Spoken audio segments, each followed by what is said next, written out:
16 जून 1949 Bharat Ratna doctor Babasaheb Ambedkar यांनी संसदेत भविष्यसूचक शक्यता वर्तवली होती.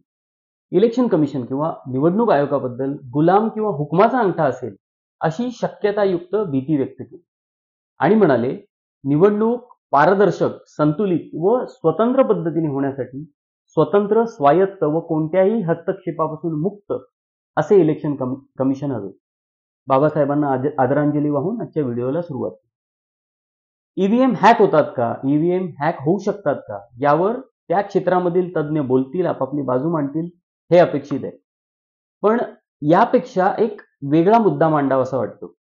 ईव्हीएम काय, कागदी मतपत्रिका काय, किंवा अगदी हात वर करून प्रत्यक्ष मत देणं काय, ही केवळ मतं व्यक्त करण्यासाठी असणारी साधनं आहेत.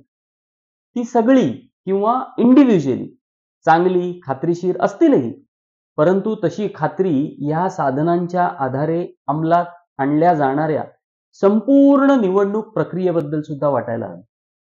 विज्ञान तटस्थपणे किंवा निपक्षपातीपणे नियम पाळतं, अंमलात आणतं, म्हणून वैज्ञानिक नियमांबद्दल विरोधी पुरावे मिळून खोटा ठरत नाही तोपर्यंत तो खरा धरून चालायचा, हे आपण मानतो, हे हरकत नाही, हे मान्य.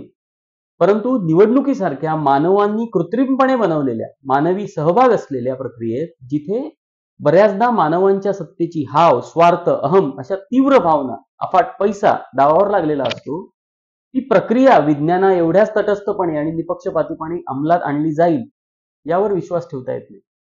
त्यामुळे निवडणूक प्रक्रियेच्या कोणत्याही टप्प्याबद्दल, घटकाबद्दल विरोधी पुरावे मिळून संशय निर्माण होत नाही तोपर्यंत सगळं आलबेल आहेच असं मानणं धोकादायक आहे. त्या प्रक्रियेमध्ये जर कुठे अपारदर्शकता असेल तर ते अधिकच धोकादायक. प्रत्यक्ष हात करणं सर्वात पारदर्शक, पण मतदाराला सर्वात धोकादायक. त्यापेक्षा कागदी मतपत्रिका किंवा गुप्त मतदान बरं. गुप्त मतदान म्हटलं की अपारदर्शकता आलीच, पण कागदी मतपत्रिकांच्या बाबत मतदार स्वतः शिक्का मारून मत मतपेटीत टाकतो. त्यामुळे आपण कोणाला मत दिलंय याबद्दल तो निदान त्या टप्प्यावर निर्धास्त असतो. निवडणुकीच्या इतर कुठल्या तरी टप्प्यावर निवडणूक प्रक्रियेत छेडछाड होऊन किंवा न होताही मनाविरुद्ध निकाल लागला तरीही निदान मी मला हव्या त्याच उमेदवाराला मत दिलं, हे समाधान त्याला मिळत असतं. ईव्हीएम नेमकं हेच समाधान मतदाराला देत नाही. अगदी ईव्हीएम हॅकेबल नसलं, ते हॅकेबल नाही असं कितीही कंठशोष करून सांगितलं तरी एका बंदिस्त डब्यावरचं बटन दाबल्यावर एक चित्र झळकणार आणि मग त्यालाच माझं मत दिलं गेलंय यावर आपण विश्वास ठेवायचा, ही दुसरा कोणीतरी त्याची खात्री देतो म्हणून. हे सरसकटपणे सगळ्यांच्या पचनी पडणं अवघड आहे. ते सुद्धा अशा काळात की जेव्हा जगाच्या एका टोकाला बसून दुसऱ्या टोकाच्या व्यक्तीच्या बँक खात्यातले पैसे काढल्याच्या, माहितीची फिरवाफिरव केल्याच्या खऱ्या बातम्या रोज आपण ऐकत, वाचत, बघत असतो. तेव्हा बरीचभर म्हणजे प्रत्यक्ष मतदानाशी संबंध नसलेल्या पण निवडणुकीत सहभागी घटक आणि प्रतिक्रियाबद्दलच्या काही तुटक, असंबंधित बातम्या फारशा उत्साहवर्धक नाही. चंदीगड सारख्या महत्वाच्या शहराच्या मेयर पदाच्या निवडणुकीत उघडपणे केलेला पक्षपातीपणा, ही घटना सत्ता लोलुपतेसाठी ते कोणत्याही थराला जातात हे स्वच्छपणे दाखवते.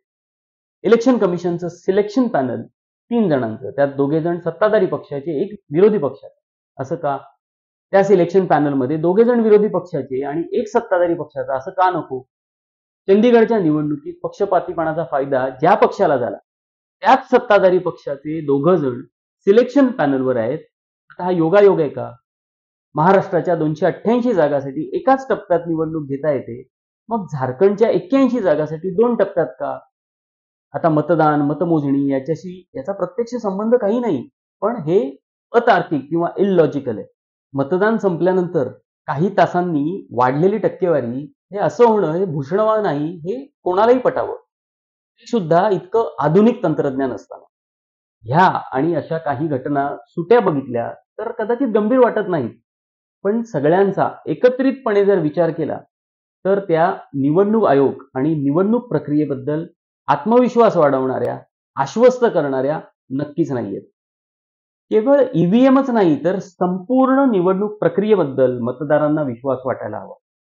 तसा विश्वास मतदारांना कागदी मतपत्रिकेद्वारे होणाऱ्या निवडणूक प्रक्रियेबद्दल आहे, त्यातल्या त्रुटी मान्य करून सुद्धा.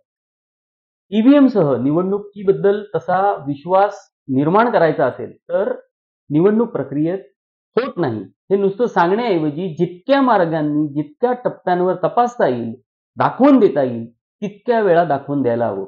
तेवढीच या प्रक्रियेबद्दल विश्वासार्हता वाढेल.